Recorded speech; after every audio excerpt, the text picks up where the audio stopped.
Hello xem nhé. Chào mừng anh em đến với gà FC Mobile và tất nhiên rồi, mình là Gà đây. Hôm nay vào game thì anh em sẽ tiếp tục nhận được thêm các phần quà trong chuỗi ngày đếm ngược đến cái phần sự kiện TTS từ EA. Hôm qua thì chúng ta cũng đã nhận được thêm là 1,5 triệu điểm coin và hôm nay thì em sẽ có thể nhận được thêm là 1.250 điểm gem. Tiếp tục ngày mai, ngày kia và ngày cuối cùng thì anh em sẽ nhận được thêm là một gói cầu thủ của sự kiện TTS, chính là con hàng Clow và có OVR là 91.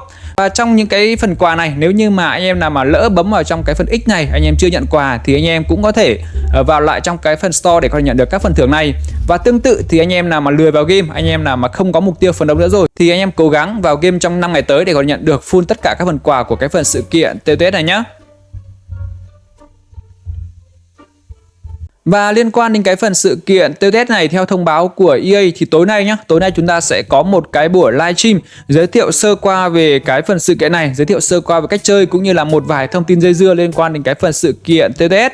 Thì tối nay này chúng ta sẽ có một cái buổi livestream ở trên YouTube hoặc là trên Twitch vào 19 giờ UTC, tức là sẽ rơi vào tầm khoảng là 2 giờ sáng ngày mai giờ Việt Nam. Do đó thì tối nay đằng nào thì mai cũng nghỉ thôi. Anh em nào có thời gian thì em hoàn toàn có thể vào xem ông Mr. Kiến nói chém gió gì. Tuy nhiên thì nếu như anh em không có thời gian hoặc là mai anh em phải đi học thì tất nhiên là mình cũng sẽ có một video giới thiệu cũng như là tổng hợp lại cho anh em, nên anh em có thể đăng ký kênh của Gà để có thể nhận được những thông báo và những tin tức mới nhất nhé.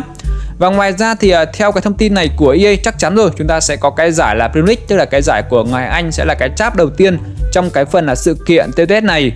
Và chúng ta cùng điểm qua một vài thẻ cầu thủ của cái giải Premier League được design bởi Mr. là Madrista, một ông mà cũng khá là uy tín ở trong cái cộng đồng với FC Mobile. Tuy nhiên thì ông này uy tín liên quan đến cái lĩnh vực là design card. Còn liên quan đến league thì tí nữa mình sẽ tiếp tục thông tin từ Mr. Saudit để cho anh em nhé. Đầu tiên thì chúng ta sẽ có một vài thẻ như là thẻ của Erling Haaland này, chúng ta có Mohamed Salah, chúng ta có Virgil van Dijk, Rodri, là những thẻ mà phải thực sự là mùa giải vừa rồi cũng đã có sự thể hiện cực kỳ tốt. Tiếp theo nữa chúng ta có Phil Foden, có Palmer, một cầu thủ mà ghi cực kỳ nhiều bàn thắng cho Chelsea. Ngoài ra nữa chúng ta có tiền đạo là Watkins của Aston Villa này, chúng ta có Declan Rice, có Saliba, có Son Heung-min, Saliba, Mark Alistair và một vài thẻ cầu thủ khác nữa. Tiếp theo thì cùng điểm qua một vài thẻ cầu thủ icon có khả năng xuất hiện trong cái giải Ngoại hạng Anh này. Chúng ta sẽ có những con hàng mà cũng cực kỳ đáng chờ đợi như là con hàng Bobby Charlton, một thẻ mà thực sự là phải rất lâu rồi chúng ta không có thẻ của cầu thủ này. Tiếp theo nữa là Peter Schmeichel, một thủ môn huyền thoại của MU. Ngoài ra nữa chúng ta có Ferdinand thì vừa rồi chúng ta mới có thẻ của cái phần sự kiện là Centurion nên là mình không chắc là có hay không. Tuy nhiên thì mình cũng sẽ hy vọng là có trong cái phần sự kiện này. Tiếp theo là Fernando Torres, một thẻ mà anh em cực kỳ đáng chờ đợi. Và cuối cùng là Michael Owen. Và không biết mong chờ thẻ nào trong cái phần giải của ngày Anh này thì ông chia sẻ dưới phần comment nhé. Ok, và tiếp theo chúng ta cùng quay trở lại với dầu gội của FC Mobile, chính là Mr. Stabrit, ông mà được leak rất nhiều thông tin liên quan đến FC Mobile. Và các thông tin trước đó thì mình đã chia sẻ rồi, chúng ta sẽ có một vài thông tin ở trước đó như là đâu nhỉ, để mình sẽ xem lại. Thì chúng ta sẽ có thể có một gói của con hàng Bakzo này, ngoài ra chúng ta có rất nhiều gói exchange sẽ xuất hiện vào ngày 29, tức là ngày 29 sẽ là cái ngày mà chính thức ra cái phần sự kiện TTS là cái giải của Ngoại hạng Anh anh em nhé. Và ngoài ra nữa thì chúng ta sẽ có thể đổi được những cái điểm liên quan đến Scout Point, tức là điểm tuyển trạch cũng như là cái điểm Pass Point sang cái điểm icon của sự kiện TTS. Và hôm nay thì chúng ta sẽ có một vài thông tin mới như sau. Đầu tiên thì chúng ta sẽ có cái gói exchange con hàng Di Maria trong cái phần sự kiện TTS, một thẻ cầu thủ mà cũng khá là hay ở vị trí là RM cũng như là RW. Và hy vọng rằng cái thẻ này sẽ là một thẻ mà điều kiện exchange nó đơn giản thôi để em hoàn toàn có thể nhận được con hàng này một cách free. Tiếp theo nữa chúng ta sẽ cùng đến với lịch của các giải sẽ xuất hiện ở tiếp theo sau cái giải của ngành Anh. Đầu tiên thì vào ngày mùng 9 tháng 5 chúng ta sẽ có cái giải của Bundesliga. Thực sự thì cái giải Ngoại hạng Anh nó ra mắt vào thứ hai, tuy nhiên các giải còn lại nó tiếp tục ra vào thứ năm thì mình không chắc là chính thức là vào hôm này. Tuy nhiên thì theo cái ông này nói thì cũng đúng anh em ạ. Tiếp theo nữa chúng ta có giải League One là vào ngày 16 tháng 5. Ngoài ra chúng ta có giải là La Liga, chúng ta sẽ ra mắt vào ngày 23 tháng 5. Tiếp theo sau La Liga sẽ là Serie A vào ngày 30 tháng 5. Và cuối cùng chúng ta sẽ có một thẻ cầu thủ có OVR là 95 xuất hiện vào ngày 30 tháng 5 thì mình không chắc là cái thẻ cầu thủ này là gì. Tại vì chúng ta cũng chỉ leak ra những thông tin thôi chứ chúng ta cũng chưa biết chắc con hàng này con hàng nào. Còn sau đây nữa chúng ta sẽ có các thẻ cầu thủ của UTTS nhé. Còn cái phần UTTS xuất hiện vào ngày nào thì chúng ta sẽ cũng chưa rõ. Và ngoài ra thì chúng ta sẽ có một vài thông tin liên quan đến các chap của cái phần sự kiện này. Chap đầu tiên thì sẽ là một cái chap main daily warm up, tức là chúng sẽ phải chơi sự kiện hàng ngày. Có thể là cái phần này sẽ là cái điểm đổi điểm từ cái phần là tuyển trạch sang cái phần chap đầu tiên này. Và chúng ta sẽ có tổng cộng là 7 cái milestone này. Ngoài ra chap thứ hai chúng ta sẽ có một cái chap của icon, thì có thể anh em nhận được các cầu thủ icon trong cái phần sự kiện này. Và chap thứ ba chúng ta sẽ phải chơi theo tuần, nó cũng sẽ tương tự như cái phần UCL hiện tại, mình hình dung như vậy thôi. Tại vì ngày mai thì chúng ta cũng sẽ biết được một vài thông tin liên quan đến cái phần sự kiện này. Và chap thứ tư chắc chắn rồi, chap đầu tiên là chap EPL, và cuối cùng chúng ta có cái chap cuối cùng là UTTS là chap thứ 8. Tuy nhiên thì thời điểm ra mắt vào hôm nào thì chúng ta cùng phải chờ xem chúng ta mới biết được. Và ngoài ra nữa thì ông này cũng leak ra một vài gói exchange trong thời gian tới. Cụ thể thì ngày mai nhé, ngày mai thì vào ngày 27 tháng 4 thì anh em sẽ có thêm một gói exchange là các cầu thủ icon, base icon, và sẽ là các thẻ cầu thủ untradable. Thì thực sự thì cái con hàng Pele này sâu cũng chỉ cho có thôi, còn thực sự sẽ rất khó để nhận được con hàng này. Và ngoài ra nữa thì em sẽ còn nhận được con hàng là Hernandez nhé, một thẻ cầu thủ đá ở vị trí là LB.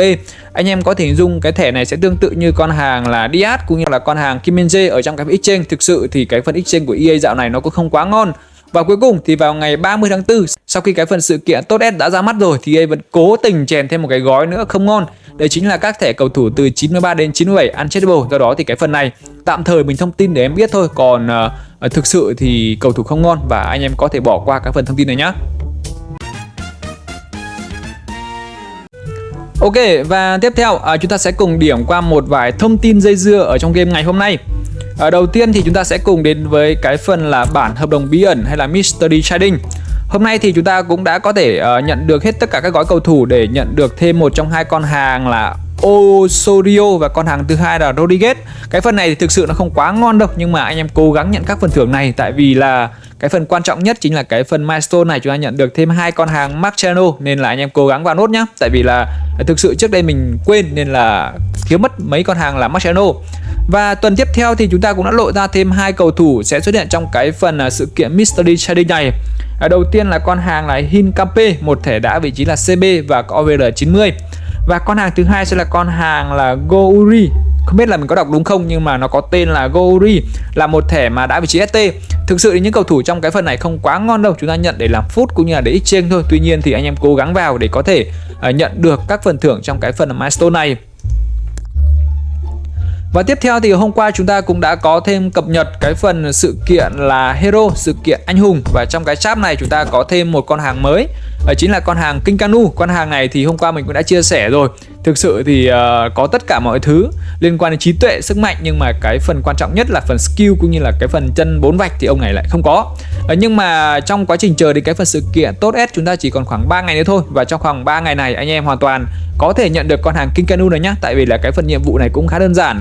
Và do đó thì anh em cố gắng cày sớm đi. Tại vì là khi mà ra cái phần sự kiện tốt S chúng ta có 1 tỷ thứ cần phải cày thì chúng ta sẽ không có thời gian để cày cái phần anh hùng này nữa anh em ạ. Và ngoài ra thì cái phần sự kiện bách nhân đội trưởng, cái phần sự kiện này thì hiện nay chắc chắn là anh em cũng đã hoàn thành hết tất cả rồi. Nhưng mà có một điểm mình vẫn nhắc anh em, đó chính là cái phần là điểm tuyển trạch hay là cái điểm scouting point này. Anh em cố gắng cày để có thể mang sang cái phần sự kiện là tốt S. Hôm qua có một anh em chia sẻ rằng anh em tích tận là 27.000 cái điểm này thì thôi, mình nghĩ là chúng ta không cần quá nhiều như vậy đâu. Anh em chỉ cần tầm khoảng từ 1.500 đến 3.000 điểm. Tại vì là chắc chắn là EA sẽ giới hạn số lần đổi điểm, nên là anh em chỉ tích tầm khoảng là 1.500 điểm thôi nhá. Còn anh em nào mà có rất nhiều điểm thì em cứ mang đi đổi, tìm may mắn trong cái phần sự kiện này. Và ngoài ra thì trong cái phần chính này chúng ta có cái pass của con hàng là Xabi Alonso. Cái pass này thì chắc chắn là hôm nay anh em cũng đã hoàn thành hết tất cả rồi. Và anh em nào có nhu cầu nạp để nhận được con hàng này, thực sự thì con hàng Xabi nó không quá ngon đâu, nhưng mà chúng ta có những cái điểm pass point này, chúng ta có những cái điểm là FC point, hoặc chúng ta có những cái điểm gem cũng khá là ngon trong quá trình nhận được con hàng này. Nên là anh em nào có nhu cầu nạp thì có thể inbox gà thông qua Zalo để được hỗ trợ nạp nhé. Và tiếp theo thì chúng ta có cái phần cuối cùng, đấy chính là cái phần sự kiện UCL. Tranh thủ thì mình cũng sẽ nhắc lại hết. Đấy chính là trong cái phần sự kiện UCL này thì em cố gắng cày cuốc thôi. Anh em cày cuốc cái phần là Weekly Promotion để có thể nhận được tối đa các phần thưởng. Và đặc biệt là mỗi tuần anh em sẽ nhận được thêm là 3.000 điểm gem, cũng là một cái điểm cũng khá hấp dẫn. Và tranh thủ liên quan đến cái phần nạp đi, có một cái gói rất là hay, đấy chính là trong cái phần nhiệm vụ này chúng ta có cái gói là nhiệm vụ ngân quỹ.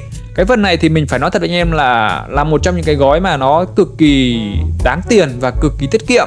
Khi mà thời điểm hiện tại anh em cũng đã có hết tất cả các ngày rồi, anh em đã nhận được hết tất cả các phần thưởng trong vòng 14 ngày rồi, thì anh em nạp một gói này để có thể nhận được là full 5.000 cái điểm FC point. Và thực sự thì nhân tiện nhắc đến gói này thì anh em nào có nhu cầu nạp thì có thể inbox gà thông qua Zalo nhé. Ok, và trên đây là một vài thông tin về cái phần sự kiện TOTS và một vài thông tin concept liên quan đến cái thẻ cầu thủ của sự kiện là TOTS. Cùng với đó nữa thì chúng ta sẽ có thêm gói exchange con hàng là Di Maria, một gói exchange mà mình nghĩ là cũng cực kỳ đáng chờ đợi. Và ngày mai thì sau khi ra cái phần buổi livestream của Mr. Kiến, buổi livestream của EA thì mình sẽ có một cái video tổng hợp hết tất cả những cái thứ liên quan đến cái phần sự kiện này. Do đó thì anh em đừng quên để lại cho Gà một like, một đăng ký nhé. Cảm ơn em. See you soon. Yeah.